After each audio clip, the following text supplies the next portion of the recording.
Y bueno, para esta ocasión tenemos un encuentro muy lindo, un encuentro muy interesante con integrantes del Movimiento de Acción Política Antirracista MAPA 12N. Y vamos a hablar acerca del tema que está tan vigente aquí en Madrid, España, donde yo también lo he sentido mucho, el tema del racismo, el tema de la discriminación y el tema de la criminalización a estas otras personas, a este otro, a esta otra que viene hasta Madrid, España. Primero vamos a hacer una ronda de presentaciones para que ustedes puedan conocer con quién estamos conversando.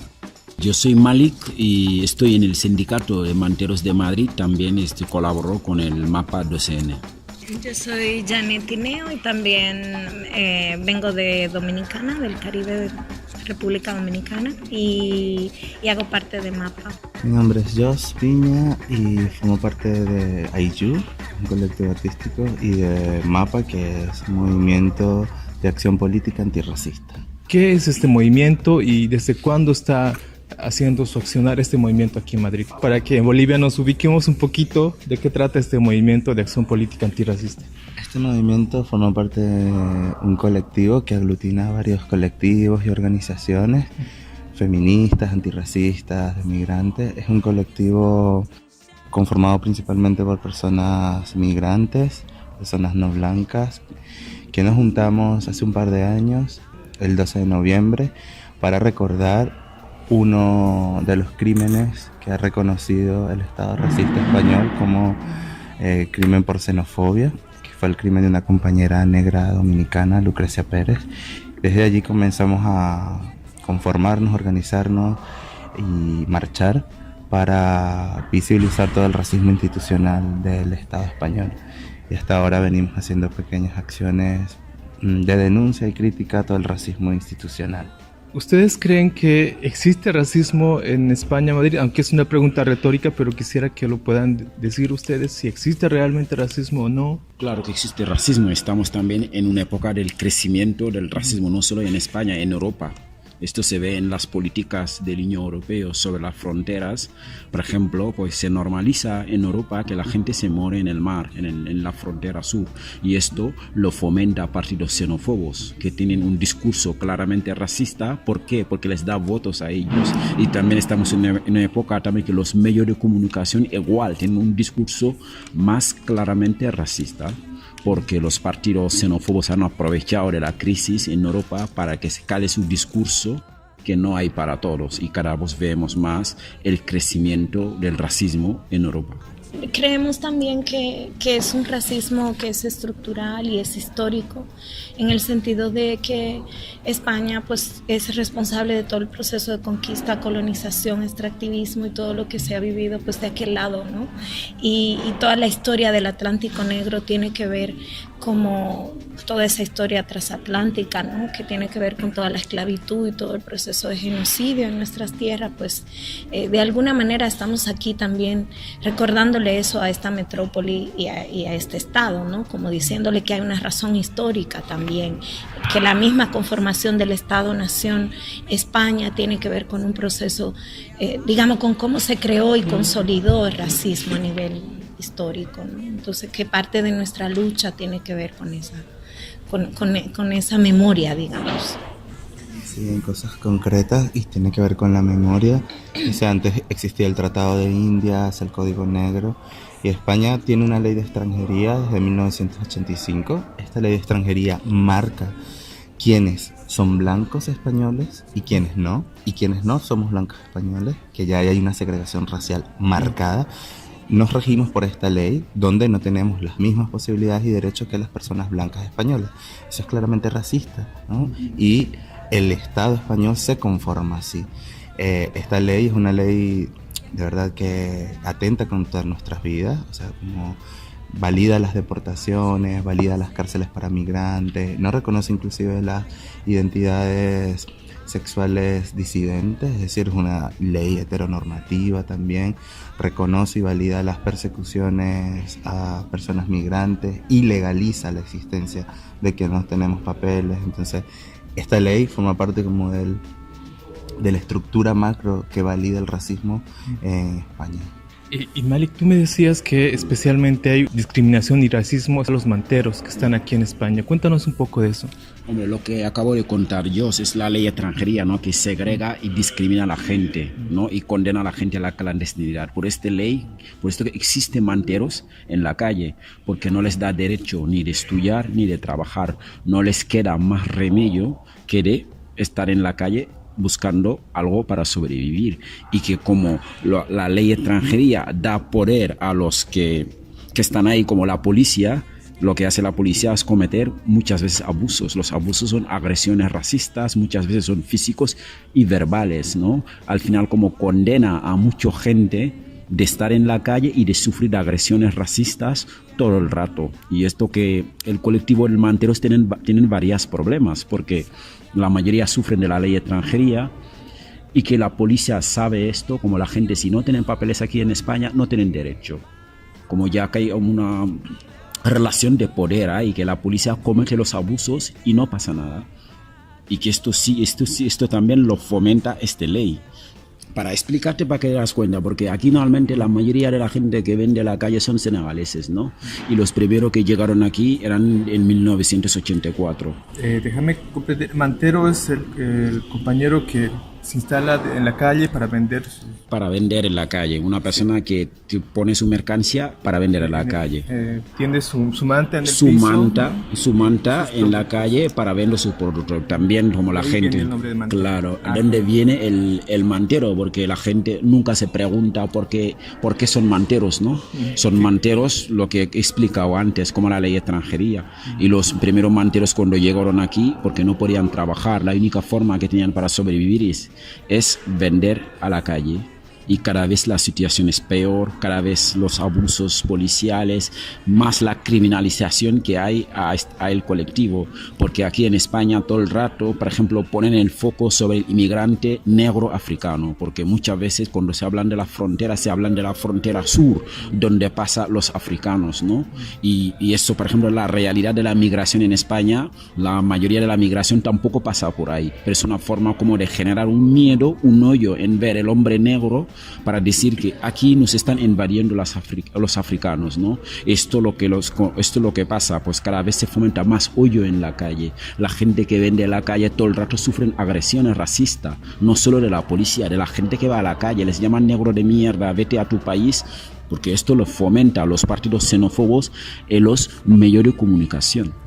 Me parece muy importante esto que dice Malik con respecto a la migración, como que no es homogénea, ¿no? Hay una migración que está más señalada y más perseguida que otro tipo de migración, digamos, y una migración casi que legitimada. También tiene que ver con un régimen de pigmentocracia, un régimen colorista y un régimen colonial que legitima más unos cuerpos migratorios que a otros. O sea, como esto que hablaba de la frontera sur. La frontera sur es frontera con África y se relaciona la peligrosidad, la criminalidad más con estos cuerpos que vienen de acá, inclusive personas musulmanas, etcétera, que otro tipo de migración, ¿no? Como que es más potable para el Estado racista español. No quiere decir que sean bienvenidos, pero digamos es más dosificable y tiene que ver, domesticable, tiene que ver con esta relación colonial de la imagen del indio que agacha la cabeza, ¿no? Como este poderío colonial de que estos cuerpos son más fácil de manejar que estas bestias salvajes. ¿Me explico? Como que la relación histórica que existía entre los conquistadores españoles con las poblaciones indígenas y los conquistadores españoles con las poblaciones africanas. Ese mismo imaginario colonial se reproduce ahora. O sea, el cuerpo negro es un cuerpo de peligrosidad, mientras que los cuerpos provenientes de Abya Yala son más domesticables, ¿no? O sea, como que entender que la migración también tiene múltiples flujos y múltiples cuerpos que habitan esa masa, que sí, todas nos regimos luego por la ley de extranjería, pero es diferencial el trato en la calle, es diferencial el acceso a espacios, ¿no? De personas de Abya Yala y personas negras africanas, por ejemplo. Jen, ¿tú qué opinas de esto? Porque como que los de Latinoamérica somos, como dice yo, somos más tolerables en el tema del racismo, ¿no? Aquí uno nota esa distinciones siempre respecto a esa lógica del colorismo o eso que se podría llamar como el hábitus colonial, ¿no? Que le llaman también en el pensamiento colonial, ¿no? Esta idea de que se reproduce una lógica de cuáles son las pieles potables o las pieles civilizadas o cuáles son los cuerpos bárbaros. En ese sentido, un ejemplo de cómo se viven esas cosas aquí tiene que ver con los cuerpos dominicanos, por ejemplo, la comunidad dominicana aquí en Madrid es también una comunidad muy segregada, una comunidad que siempre se la considera sucia, ruidosa y peligrosa, ¿no? Violenta, si se quiere. La mayoría de la población dominicana en general aquí, los jóvenes, sobre todo los varones, siempre son acechados por la policía, siempre son perseguidos, siempre son buscados, siempre se les pide documentación y siempre se asume que ellos son los que lideran todas estas pandillas, que además la llaman pandillas latinas. Entonces hay ahí como una serie de hechos concretos que se pueden ver en la violencia policial, pero también en las políticas educativas, en las políticas de salud, en las políticas de vivienda, en las políticas de trabajo. O sea, digamos, esos grandes sectores de la vida que son lo que indican si de verdad nosotros estamos o hacemos parte o no de este Estado, o seguimos siendo considerados esa cosa otra, ¿no? Y en ese sentido sí que hay unos cuerpos que son más potables, más integrables, más dóciles, en la medida que se adaptan mucho más pues al discurso de este Estado-nación. Pero digamos, hay cuerpos que definitivamente son más desechables, digamos, o están en el desecho de esta lógica necropolítica, ¿verdad? Porque al final son políticas de muerte todo el tiempo, o sea, que imponen la muerte en ciertos grupos, en ciertos colectivos, en ciertas comunidades. Y en ese sentido yo creo que es nuestra denuncia, ¿no? En este Estado, o sea, es lo que estamos denunciando todo el tiempo. Como la asimilación y la integración no es un hecho de pasividad, es un hecho de resistencia también, ¿no? Y es un gesto para sobrevivir. O sea, cuando dices los asimilados, no es que estamos denunciando esto, porque si no pudieran vivir, ¿no? Si no te adecuas al contexto, es imposible vivir, y entender que esto también es una lógica de resistencia, ¿no? La asimilación ante una estructura que te está aplastando, y que al fin de cuentas también es una estructura que a cuentagotas nos va a matar, ¿no? Es así, es como poco a poco va erosionando nuestra tranquilidad mental, nuestra tranquilidad en el espacio, etcétera, ¿no? Como que no es mentira que exista una asimilación y no exista violencia. Ya es violento en sí mismo ese proceso, pero al mismo tiempo es un proceso de resistencia. Ahora, Malik, en la sociedad española, o sea, decir que uno es antirracista, estar con la lucha antirracista desde este cuerpo que es precisamente el golpeado, discriminado por el racismo, ¿eso igual está penalizado o es fácil hacer esta lucha aquí en Madrid, España? Hombre, que la lucha lo tenemos que hacer nosotros, porque lo que he explicado las compañeras, lo mismo, por ejemplo, muchas veces cuando se habla del colectivo mantero, se intenta criminalizarlo usando palabras, por ejemplo, como que son mafias, ¿no? Como son personas negras, ya como hay que poner una etiqueta, ¿no? De decir que son mafias. Eso es una forma de criminalizar más el colectivo, ¿no? Yo, por ejemplo, hay veces, porque ellos a veces se preguntan, a ver, si vienen, ¿dónde sacan el dinero? Porque yo me imagino que la sociedad española no entiende lo que es un colectivo solidario, ¿no? Como los manteros, que hacen una apoyo mutua entre ellos, que la gente tiene poco, pero se intentan ayudar a la gente que está en la misma situación que ellos. Yo, después de vivir aquí tantos años, sé que la sociedad española es tremendamente racista y insolidaria, y que no hay otra cosa. Nosotros, si no nos luchamos, si no nos juntamos, la gente que sufrimos de verdad del racismo, al final vamos a caer lo mismo que siempre, el paternalismo de las personas blancas que intentan estar ahí delante de nosotros para pelear un racismo que ellos no sufren. en su carne, es que no tiene sentido. Todo eso es una forma más de colonizarnos y de tomar decisiones sobre nuestras vidas, ¿no? Y que no tenemos otra opción. Nosotros somos colectivo invisibilizado, por ejemplo. El colectivo Mandreo, todas las explicaciones que intentamos dar tampoco le dan credibilidad en los medios de comunicación. La gente prefiere invitar a unas personas blancas que se pongan a hablar de nuestra vida sin tener ni idea, ¿sabes? Porque aquí en realidad no dan credibilidad a las explicaciones de las personas negras, ¿no? Todo esto es una forma también de criminalizarnos y de invisibilizarnos. Esta lucha que ustedes están haciendo lo definen como una lucha o sea, el movimiento de acción política antirracista es un movimiento no blanco, pero ¿qué pasa con los blancos y las blancas que quieren entrar en esta lucha? ¿Cómo ven ustedes ese aspecto, no? Es la eterna pelea. Es Pero lo que claro, acaba de decir Malik un poco, ¿no? Como hablamos desde nuestra experiencia, desde nuestra piel, desde nuestra forma de vivir, y si bien el movimiento digamos, hace asambleas con personas racializadas no blancas, hay momentos que las asambleas son abiertas, cuando convocamos a la manifestación, obviamente es abierta, ¿no? Porque es una lucha colectiva, evidentemente, pero hay quienes vivimos en primera persona estas opresiones, ¿no? Y yo creo que es importante este tema de entender los espacios de no mixidad como unos espacios de resistencia y que son históricas, ¿no? Y que no nos los inventamos nosotras. Es decir, la monarquía se reúne y nadie se pregunta si eso es un espacio no mixto, por ejemplo, los reyes, o el patronato de una universidad o el patronato de un museo. Nadie cuestiona esa no mixidad de la supremacía blanca.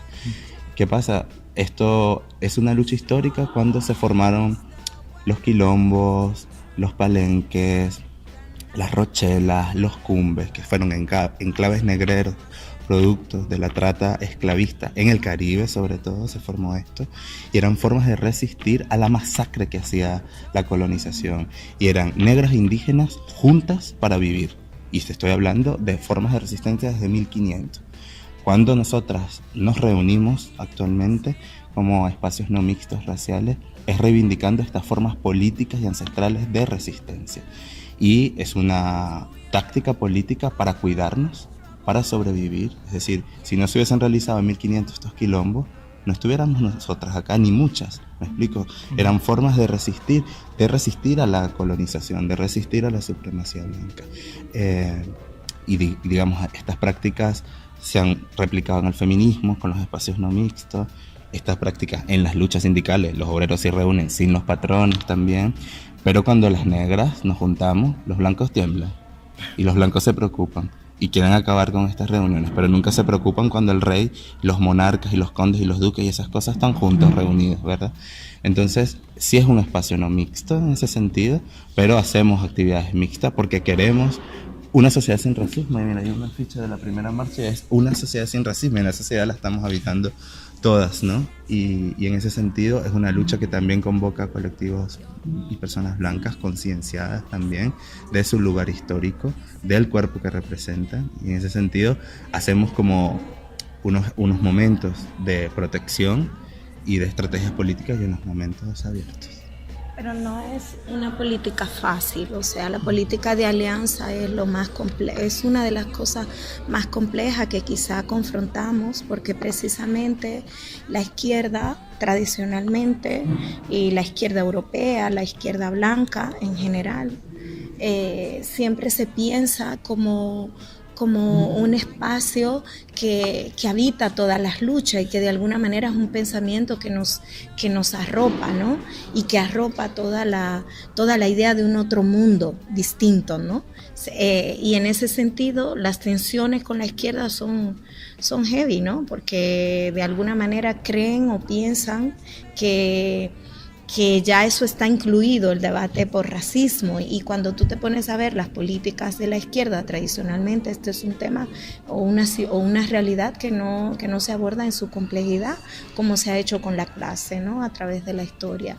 Entonces también eso digamos, lo ponemos en tensión, y ponemos en tensión al feminismo también por su pensamiento hegemónico, y así el ecologismo y todas las, digamos, lo LGBT también como un espacio que también es construido desde la hegemonía blanca. Y entonces en ese sentido pues tenemos muchas tensiones con otros movimientos también alternativos o antisistémicos, porque tradicionalmente ven su asunto, pero la vinculación clase-raza, entendiéndola en el sentido de como esta reproducción de la colonialidad del poder, ¿no? Es algo que la izquierda tradicionalmente no ha visto y que le cuesta ver y entender dentro de sus propias políticas y dentro de sus prácticas, ¿no? Y sus metodologías de trabajo. Entonces, cuando ponemos eso en cuestión, ahí vienen los quiebres, ¿no? Y estamos en un momento complejo en ese sentido, en el que, digamos, se ha hecho evidente que nuestras luchas también tienen que tener un lugar, y que ese lugar no es cualquier lugar, porque precisamente el capitalismo se fundó con el racismo. O sea, no lo podemos entender de manera separada. Entonces, digamos que ahí estamos, en ese momento también de querer construir alianzas y puentes de entendimiento conjunto, pero no está siendo fácil. Ahora, Malik, en España se está viviendo, bueno, se ha vivido unas elecciones en Andalucía, donde un partido muy conservador ha logrado ganar. ¿Qué nos puedes decir de esto? ¿Esto podría irradiarse de forma peligrosa a toda España con este discurso racista, homófobo, antiderechos y todo? Claro, bueno, lo estamos viendo ahora. Por ejemplo, eso es lo que decimos cuando la izquierda pensamos que puede ser nuestro aliado. El problema es que ellos el racismo no lo sufren en su carne. Cuando tú no sufres una violencia en tu carne, tú lo ves como algo en tercer nivel, ¿vale? Ellos la lucha sobre el racismo lo usaban más por tema de votos. Estos últimos años han pensado que no les da votos el racismo. ¿Y quién aprovecha para sacar votos sobre el racismo? La derecha, intentando como criminalizar todo el rato la migración. Y cuando tú criminalizas la migración, fomentas un miedo, intenta también que haya una guerra entre pobres, como el pobre español que piensa que es pobre por culpa de los migrantes.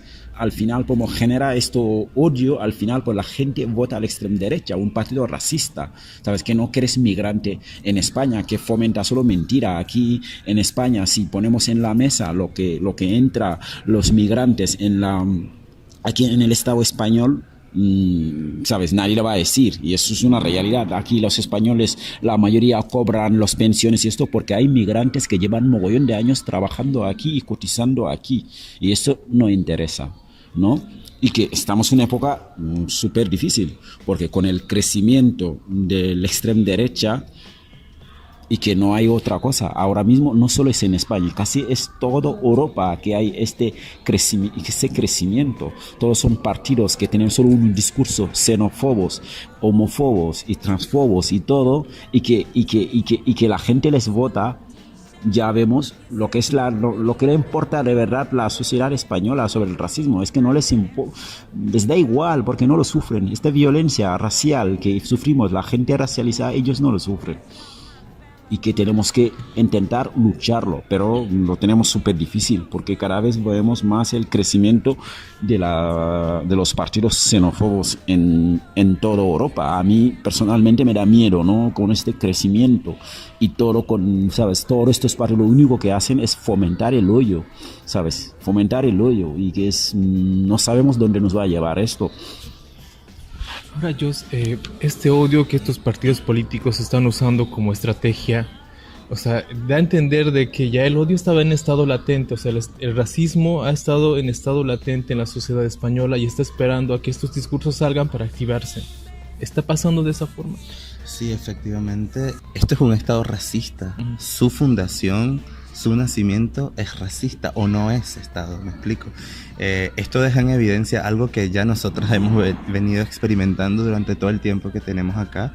¿Qué pasa? Que ahora los blancos se dan cuenta, porque aparece un numerito y aparecen los escaños allí en la política, ¿no? Y dicen, oh, llegó la ultraderecha, cuando ya nosotras desde hace mucho tiempo venimos denunciando, y hay un precedente histórico. también es importante señalar que los blancos reaccionan, los blancos españoles, cuando ven afectados sus intereses. No sé, voy a hablar desde las disidencias sexuales, ¿no? Por ejemplo, se ven amenazados porque van a eliminar una ley de matrimonio igualitario, que bien, que es una ley que permite derechos, etcétera, y al mismo tiempo fomenta el homonacionalismo, ¿no? Evidentemente, pero parten de la idea de que como si no existieran personas negras, personas migrantes y al mismo tiempo personas disidentes sexuales. Entonces, como se ven afectados sus intereses, ahí protestan contra la derecha. ¿Me explico? Ahí evidencia que existe una derecha, cuando es algo que venimos encarnando nosotros desde hace mucho tiempo y que las opresiones no las podemos separar. Es decir, a nosotros nos oprimen por disidentes sexuales, personas trans, al mismo tiempo que nos oprimen por migrantes, al mismo tiempo que nos oprimen por negras. ¿Me explico? Entonces, los blancos cuando se ven amenazados es donde reaccionan, pero no pueden ver la complejidad de lo que implican estas opresiones, y más aún reconocer cuál es el sujeto que está siendo criminalizado en este momento y cuál va a ser el sujeto que va a ser perseguido en este momento. Las maricas blancas de Chueca y los bares mainstream gays de acá van a ser las últimas que van a ser perseguidas. Primero salimos perseguidas nosotras, las personas negras, las personas que están en la calle, las personas negras disidentes sexuales y así. Bien, ¿qué opinas de eso, de que se esté dando un peligroso giro a la ultraderecha? Me decían que en toda Europa, en América igual está pasando lo mismo.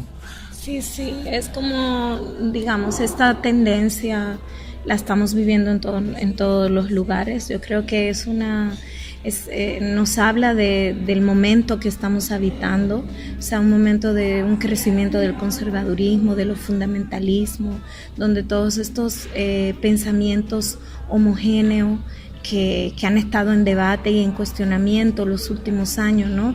Toda esta discusión sobre ese pensamiento hegemónico que domina Europa, y toda la crítica, por ejemplo, que hizo este movimiento del 15M y todas estas luchas que ha estado siguiendo este Estado, digamos, aquí en España en particular, digamos, todo eso como que da el giro al otro lado, ¿no?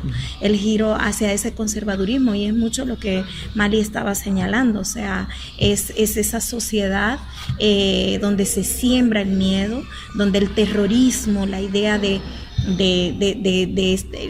todo este pensamiento desde el 11 de septiembre que domina todo el planeta, por decirlo así, o esa hegemonía blanca, ese capital, esos señores de la guerra, ¿verdad? También articulado en su G8, en su G20, saben claramente cómo activar a través de los medios masivos de comunicación cuáles son los filtros racistas, clasistas, patriarcales, heterocéntricos que tienen que activar en la memoria colectiva y en el pensamiento colectivo, y uno de ellos es claramente la otredad y la peligrosidad que representan ciertas corporalidades y ciertas luchas, ¿no?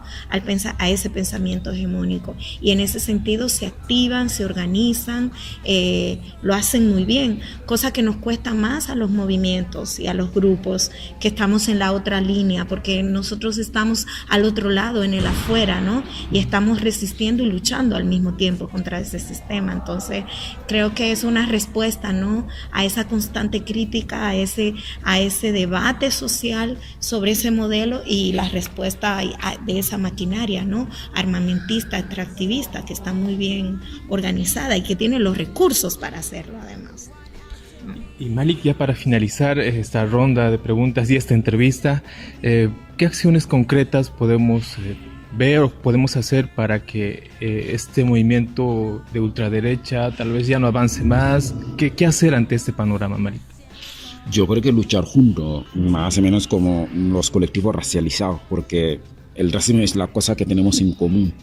Todos los colectivos que lo sufren, que tienen distintas expresiones como la ley de extranjería, exclusión del mercado laboral, la colonización, el racismo social e institucional, las agresiones racistas, los CIES, no lo hemos hablado mucho, son los centros de internamiento donde ingresan los migrantes, que el único delito que han cometido es migrar, que son cárceles, y que tenemos que luchar en común. Digo que la izquierda que queremos, lo tenemos que construir nosotros. La gente blanca no sufre esto en su carne.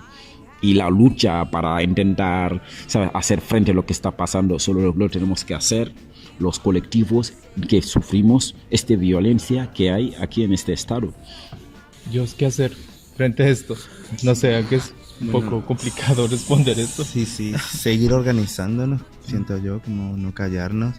También es cierto que hay mucho miedo y el miedo a veces como no nos deja actuar, y es legítimo ese no actuar también, porque también hay que cuidarnos. Hay como un mandato constante al hacer, y a veces quizás detenernos también puede ser una opción. Yo creo que hay que también interpelar a los blancos en el sentido de que redistribuyan sus derechos. Es decir, las personas migrantes negras sin papeles no podemos votar, y la responsabilidad de que esté un partido de izquierda o de derecha o de centro, etcétera, es responsabilidad de los blancos y de aquellas personas que puedan votar. En ese sentido, hay toda una tendencia de la acracia, de la anarquía, de no votar el voto en blanco, y ese voto en blanco implica que hay un voto más para la derecha. Entonces eso es responsabilidad de los blancos, y yo creo que hay que presionar a los blancos, porque el juego macropolítico de esta ficción democrática de las elecciones, la decisión la toman los blancos, no nosotras. Nosotras nos movilizamos, nosotras nos organizamos, resistimos, pero hay un punto de imposibilidad para nosotros, y eso tiene que ver con el privilegio blanco del ejercicio del voto en este juego democrático. Mientras un blanco supuestamente consciente de izquierda, responsable, no vota, eso es doble punto para la derecha, y eso es responsabilidad de los blancos. Yo creo que mucho de lo que ya han dicho, que tiene que ver con organizarnos hacia adentro, cuidarnos hacia adentro, generar comunidad, afecto, generar espacios donde nos sintamos, donde podamos convivir y donde podamos tener una práctica u otra, y un poco botar todo esto que implica vivir en la boca o en el estómago del monstruo, ¿no? Entonces eso significa de alguna manera generar espacios nuestros, ¿no? Y yo creo que en esa política necesitamos seguir tomándonos las calles, sentir que esto también nos pertenece, que aquí también tenemos un lugar, y que las calles también son de nuestras luchas, son de nuestros placeres, son de nuestros deseos, y que ahí también podemos seguir habitándolas, ¿no? Desde donde podemos y como podemos, y con nuestras corporalidades, nuestras músicas, nuestras comidas y nuestras maneras de resistir a este mundo, ¿no? Entonces creo que también es una política también que rebasa la mentalidad blanca, ¿no? La mente blanca, que es como esta otra manera de convivir también en la fiesta y en esa otra manera de celebrarnos, diría yo, y la reparación. Yo creo que la política de repararnos es algo que estamos ahí, una reparación que tiene que ser simbólica. Hay muchas cosas que las calles, que los lugares de esta ciudad tienen que cambiar. Si de verdad quieren verdad creo que eso hay que hacerlo. Y por el otro lado, una reparación también económica, porque hay una deuda histórica con nuestros pueblos y nuestros cuerpos, ¿no? Gracias, Malik, por estar en Nación Marica. Gracias. Gracias, Jen, por estar en Nación Marica. Gracias a ustedes. Dios, un gusto. Gracias a ustedes, Ashe. Nación Marica. Estoy desesperada.